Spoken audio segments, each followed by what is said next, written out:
नमस्कार. नव्या कॅलेंडर वर्षाच्या सर्वांना शुभेच्छा आणि नव्या वर्षातला पहिला शो म्हणून तुमचं सर्वांचं या शोमध्ये स्वागत.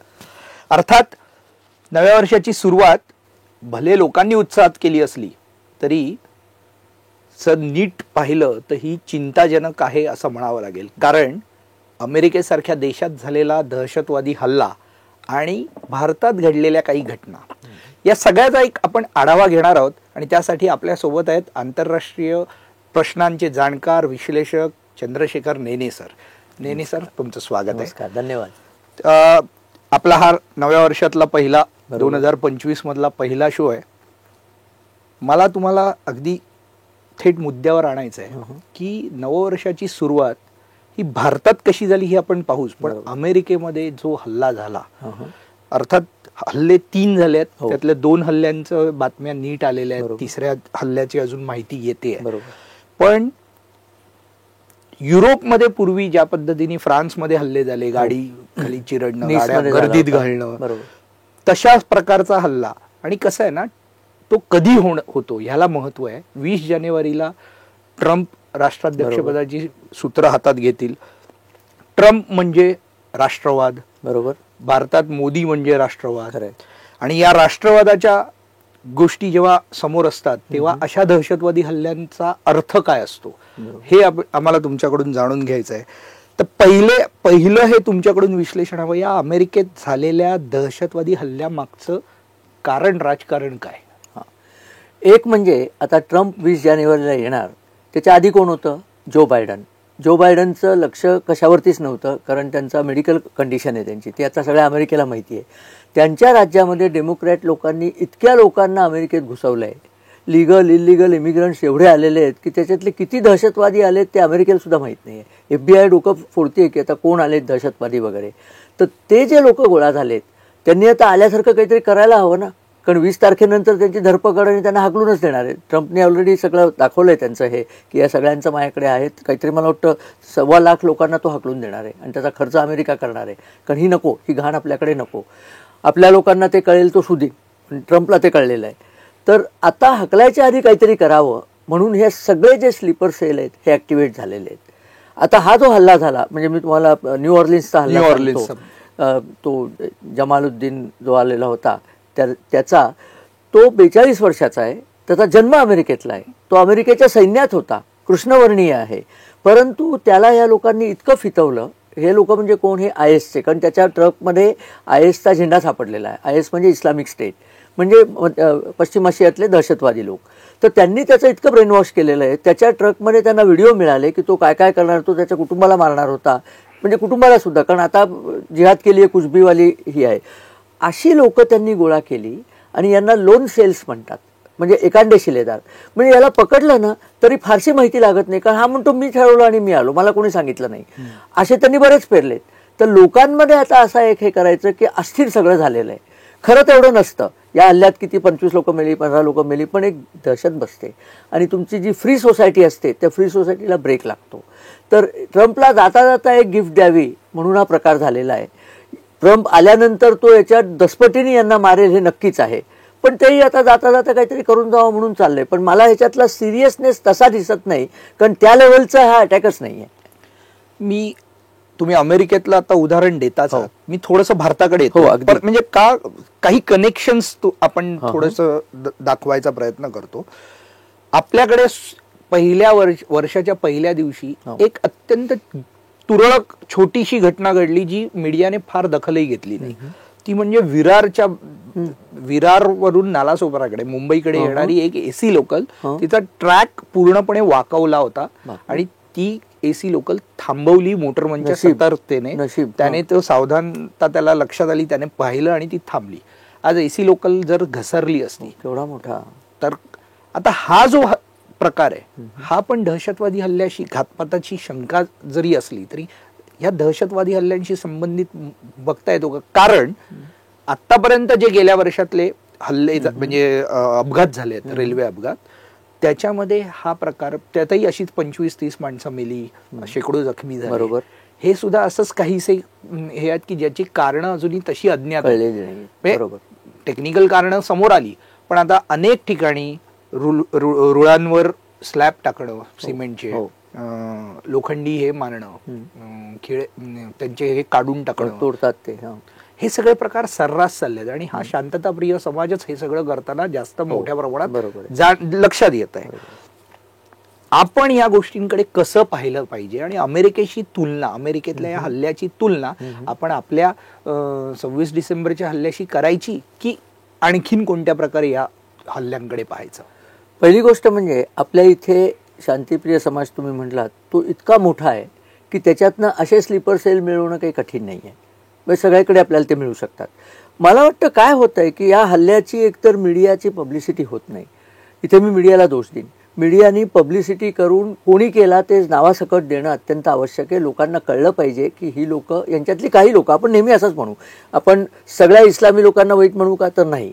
रॅडिकल इस्लाम हा एक उत्तम शब्द त्याकरता आपण तयार केला आहे की ही जी सगळी अशी आहेत लोक, तर यांना एक्सपोज करणं अतिशय आवश्यक आहे. आणि दुसरं म्हणजे शिक्षा. आपली जी न्यायालयीन प्रक्रिया आहे ती इतकी लांबलचक आहे की शिक्षाच होत नाही. हो, तुम्ही गेले 20-25 हल्ले काढा आणि त्यांच्यात शिक्षा झाली काढाल तर तुम्हाला कुठेतरी कच्च्या कैदेत आहेत किंवा जामिनावर सोडलेत असा प्रकार आहे. त्यामुळे सगळ्यांना वाटतं आव जाव घर तुम्हाला, काही करा भारतात. तर शिक्षेचं प्रमाण वाढवायला पाहिजे, त्वरित शिक्षा द्यायला पाहिजे. कोर्ट बीट नंतर करू तो, पण कोर्ट होईपर्यंत त्या माणसाला इतकं त्याचं खच्चीकरण झालं पाहिजे की पुन्हा तो काय, त्याच्या आजूबाजूचे लोकसुद्धा हे करू धजले नाही पाहिजेत.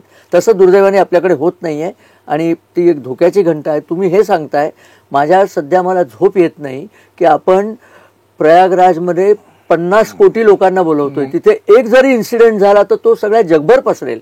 म्हणजे भोपाळपेक्षा 100 पटीने जास्त मोठी ट्रॅजेडी तिथे होऊ शकते. माझी खात्री आहे की नरेंद्र मोदी, राजनाथ सिंग, अजित डोवाल, योगी हे सगळे करत असतील. पण काय असतं की दहशतवादाबद्दल नेहमी एक लक्षात ठेवा. मार्गारेट थॅचरना एक पत्र आलं होतं.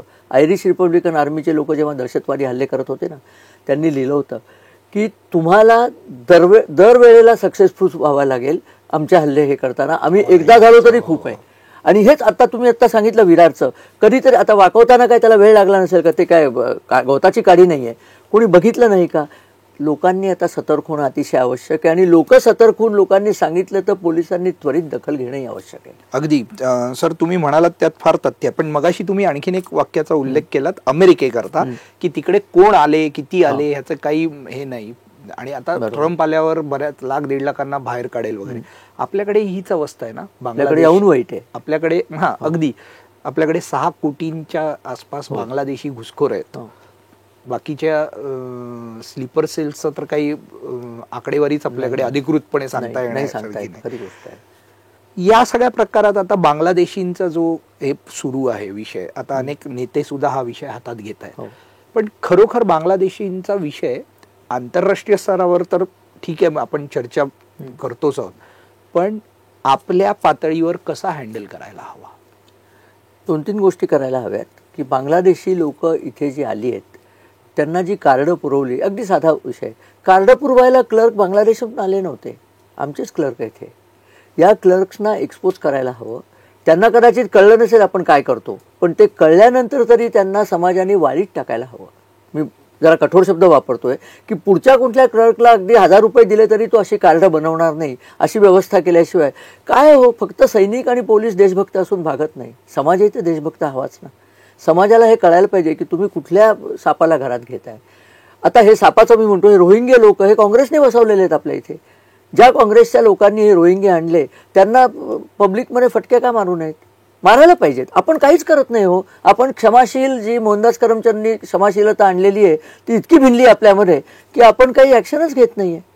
हे करायला हवं. हे केलं नाही तर ही विषवल्ली कधी तुम्हाला गिळंकृत करायला सांगता येत नाही.